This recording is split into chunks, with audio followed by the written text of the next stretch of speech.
সাম্প্রতিককালে মিরপুরে অনুশীলনে সরব দেখা গেছে মুনিম শাহরিয়ারকে। বিপিএলে ঢাকা ক্যাপিটালস তাকে কিনেছে, তবে তার আগেই এনসিএল টি-20তে ঢাকা মেট্রোর হয়ে খেলার আভাস তিনি পেয়েছিলেন।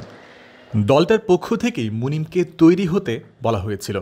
এনসিএল টি-20র ফেসবুক পেজে ঢাকা মেট্রোর যে স্কোয়াড উল্লেখ করা হয়েছে সেখানেও আছে এই ব্যাটারের নাম। তবে সবশেষ তথ্য হলো দলটি 15 সদস্যের একটা স্কোয়াড চূড়ান্ত করেছে, যেখানে রাখা হয়নি মুনিম শাহরিয়ারকে। তবে কিছুটা চমক হয়ে এসেছে 20 ওভারের এই দলে সাদমান ইসলামের অন্তর্ভুক্তি। টেস্ট ক্রিকেটার হিসেবেই যিনি তকমা পেয়ে গেছেন। বুধবার প্রথমবারের মতো মিরপুরে স্কোয়াড নিয়ে পূর্ণাঙ্গ অনুশীলন সেরেছে ঢাকা মেট্রো। নেটের সামনে বসে তাদের অনুশীলনে বেশ কিছুক্ষণ চোখ রেখেছেন নাজমুল হোসেন শান্ত, যিনি এই মুহূর্তে রয়েছেন পুনর্বাসন প্রক্রিয়ায়। ফিট থাকলে এনসিএল এর রাজশাহী ডিভিশনের হয়ে খেলার সম্ভাবনা ছিল তারও।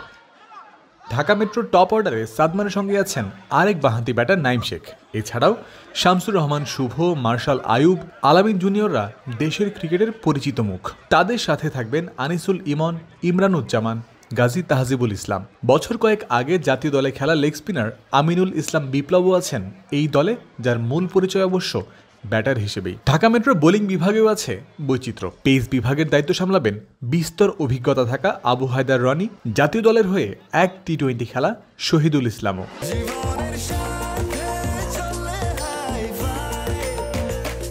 স্বাস্থ্যকর অল টাইম হানিকম, সব সময় all time healthy life.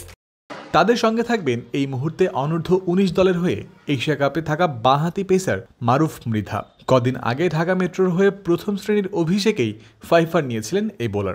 Dhaka মেট্রোর স্পিন ডিপার্টমেন্টে আছেন দুই বাঁহাতি অফ স্পিনার আরাফাত সানি এবং রাকিবুল হাসান। সঙ্গে ভিন্ন মাত্রা যোগ করার জন্য আছেন আলিস আল ইসলাম। সব মিলে এনসিএল এর যে কোনো প্রতিপক্ষকে ফাইট দেওয়ার মতো ভারসাম্যপূর্ণ দল বলা যায় ঢাকা মেট্রোকে।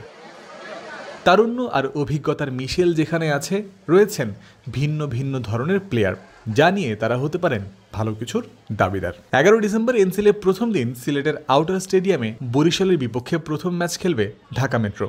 খেলা শুরু হবে সকাল 9টায়। জয়ন্ত বিন্দু, ক্রিক ফ্রেন্সি।